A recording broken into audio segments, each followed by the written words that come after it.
রাতভর মুষলধারায় বৃষ্টি হয়েছে কলকাতা এবং লাগোয়া জেলায়। শহরের বেশ কিছু জায়গায় জল জমে গিয়েছে এবং মৌসুমী অক্ষরেখার প্রভাবে আরও বৃষ্টির ইঙ্গিত রয়েছে। স্বাভাবিকভাবে যেহেতু আজ শুক্রবার, অফিস রয়েছে, স্কুল রয়েছে, কলেজ রয়েছে, অনেক পরীক্ষাও রয়েছে, সেই শহর কলকাতার ছবি আপনাদের সামনে তুলে ধরবো। আমাদের সঙ্গে রয়েছেন দুই প্রতিনিধি, সুশোভন এবং রঞ্জিত। সুশোভন রয়েছে হলদিরাম থেকে এবং রঞ্জিত রয়েছে কৈখালী থেকে। আমি একটু কৈখালীর ছবিটা দেখি। রঞ্জিত, কি অবস্থা সেখানে? UEM Jaipur is a perfect target for prospective students aspiring for good jobs, good education with future-ready skills. একবারে মৌসুমী অক্ষরেখার প্রভাবে দুর্যোগে দুর্ভোগ মানুষ কাটেনি এবং এই মুহূর্তে তোমাকে সেই কৈখালী চিত্রটা একটু দেখাবার চেষ্টা করি। দেখো, হাঁটু সমান জল, যাতে কিন্তু এয়ারপোর্ট থেকে যে নিউ টাউনগামী যে সকল যানবাহন আছে সেই সকল যানবাহন কিন্তু অতি ধীর গতিতে চলছে এবং কোথাও হাঁটু সমান জল, কোথাও কোমর সমান জল। তুমি একটু দেখাবার চেষ্টা করি আমাদের দর্শকদের। দেখো, গাড়ির বনেট পর্যন্ত ডুবে যাচ্ছে, গাড়ির বনেট পর্যন্ত ডুবে যাচ্ছে এবং নিকাশি নালার হেন হাল, অর্থাৎ কঙ্কালসার চেহারা একেবারেই পরিলক্ষিত। তোমাকে আরও একবার দেখাবার চেষ্টা করি। একদিকে যেরকম ইস্ট ওয়েস্ট মেট্রো প্রকল্পের কাজ চলছে, অপরদিকে কিন্তু এই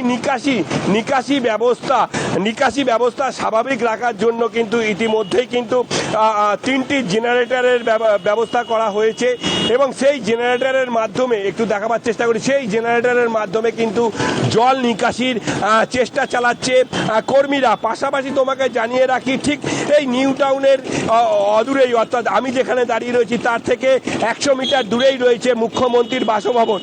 আর সেখানেই এই দেখাবার চেষ্টা করি, একটি গাড়ি কিন্তু 2 চাকা যান খারাপ হয়ে গেছে, অর্থাৎ জলের কারণে কিন্তু একাধিক যানবাহন খারাপ হচ্ছে। অর্থাৎ বিধাননগর পৌর নিগমের যানজটটাও দেখা দিচ্ছে, যেহেতু বেশ কিছু গুরুত্বপূর্ণ জায়গায় এখনো পর্যন্ত জল রয়েছে। কৈখালী, হলদিরাম একেবারে এয়ারপোর্ট যাওয়া আসার রাস্তা, তাই স্বাভাবিকভাবে সমস্যায় পড়তে হচ্ছে অনেককেই। আমাদের সঙ্গে রয়েছেন অপর প্রতিনিধি সুশোভন। সুশোভন, তুমি কিছুক্ষণ আগেই দেখাচ্ছিলে যে হলদিরামে সাংঘাতিক জল, সেটা বৃষ্টির হলেই সেখানে জল জমে, প্রত্যেক বর্ষাতেই সেখানে জল জমছে। তবে এবারে একটা দেখলাম যে জল জমার সঙ্গে সঙ্গে অতি তৎপরতার সঙ্গে পাম্প বসিয়ে জল নামানোর কাজও চলছে। এখন কি একটু বৃষ্টি থেমেছে? জল কি নামবে আগামী 1-2 ঘন্টার মধ্যে? দেখো, নিঃসন্দেহে পাম্প চালানো হচ্ছে, জল কমবে এমন আশা করা যায়, কিন্তু আশায় জল ঢেলে দিচ্ছে বাড়তি বর্ষার যে বৃষ্টির জল। তার কারণ যেভাবে বৃষ্টি আবার শুরু হলো, সেক্ষেত্রে কিন্তু জল কোনোভাবেই কমবে না, সে কথা বলাই যায়।